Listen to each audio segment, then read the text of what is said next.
ఊర్వశి వాళ్ళ అమ్మ నాన్న అయితే ఇద్దరు కలిసి ఒకచోట దొంగతనం చేస్తూ ఉంటారు. అప్పుడే ఆనంది అటువైపుగా వెళ్తూ ఊర్వశి వాళ్ళ అమ్మ నాన్న చేసే దొంగతనాన్ని మొత్తం కూడా తన ఫోన్లో వీడియో తీస్తూ ఉంటుంది. తర్వాత వాళ్ళ దగ్గరికి వెళ్ళి, ఏంటి బాబాయ్ మీరు చేస్తున్న పని అని ఊర్వశి వాళ్ళ అమ్మ నాన్నని అడుగుతుండేసరికి అక్కడికి వచ్చిన ఆనందిని చూసి ఒక్కసారిగా ఊర్వశి వాళ్ళ అమ్మ నాన్న ఇద్దరు కూడా షాక్ అవుతారు. తర్వాత ఆనంది నుంచి ఎలాగైనా తప్పించుకోవాలని, ఏమీ లేదమ్మా, ఊర్వశి పెళ్ళి పెట్టుకున్నాం కదా, పెళ్ళికి ఖర్చు ఉంటుంది కదా, అందుకని మా దగ్గర డబ్బులు లేక ఇలాంటి పనులు చేయాల్సి వస్తుందమ్మా అని ఊర్వశి వాళ్ళ అమ్మ నాన్న ఇద్దరు కూడా ఆనందితో అంటూ ఉంటారు. ఆ మాటకి ఆనంది, చాలా బాగుంది బాబాయ్, ఎవరో కష్టపడి సంపాదించుకున్న దాన్ని మీరు మీ తెలివితో మీ నైపుణ్యంతో ఎవరికి తెలియకుండా చాకచక్యంగా కొట్టేసి మళ్ళీ అదేదో మీ బిడ్డ పెళ్ళికి ఉపయోగించుకోవాలని మీ దగ్గర డబ్బులు ఇవ్వని భలే చెప్తున్నారుగా బాబాయ్, మీరు దొంగతనం చేసి కూడా భలేగా మాట్లాడుతున్నారు కదా, ఇది తప్పని మీకు అనిపించడం లేదా బాబాయ్ అని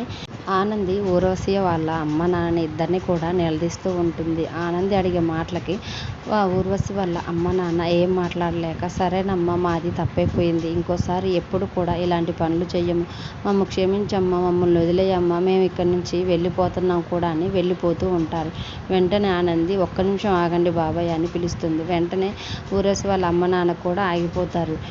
మీరు చేసిన ఈ పనిని నేను ఎవ్వరికీ చెప్పకుండా ఉండాలంటే రేపు జరగబోయే ఊర్వశి పెళ్ళిలో నేను ముఖ్య అతిథిగా మీ ఇంటికి రావాలి, నేను లేకపోతే ఊర్వశి పెళ్ళి జరగదన్నట్లుగా మీరు నా కోసం ఎదురు చూడాలి, నన్నే మెయిన్ గెస్ట్గా పిలవాలి, అలా పిలవకపోయినా నా కోసం ఎదురు చూడకపోయినా నేను రాకముందే ఊర్వశి పెళ్ళి చేయాలని చూసినా ఈ వీడియో మాత్రం సునందాదేవి గారికి పంపించేస్తాను.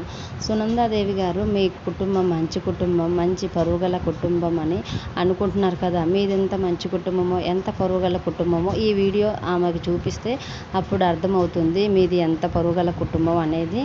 అందుకనే నేను చెప్పింది చెప్పినట్టుగా చేయండి, రేపు పెళ్ళిలో మాత్రం నన్ను మెయిన్ గెస్ట్గా మీ ఇంటికి పిలవండి, లేకపోతే ఈ వీడియో అందరి ముందు బయట పెస్తానని బ్లాక్మెయిల్ చేయడంతో ఊర్వశి వాళ్ళ అమ్మ నాన్న కూడా చేసేదేం ఆనంద్కి వీడియో ద్వారా బుక్ అవడంతో, సరేనమ్మా నువ్వు చెప్పినట్లే చేస్తాము అని చెప్పి అక్కడి నుంచి వెళ్ళిపోతారు. మరి ఆదిత్య ఊర్వశి పెళ్లిలో ఊర్వశి మంచిది కాదని మోసం చేసే వ్యక్తి అని, సూర్యబాబు కారులో మత్తు పదార్థాలు పెట్టింది కూడా ఊర్వశినే అని ఆనంది అందరి ముందు ఎలా నిరూపిస్తుంది అనేది రానున్న ఎపిసోడ్స్లో చూద్దాం.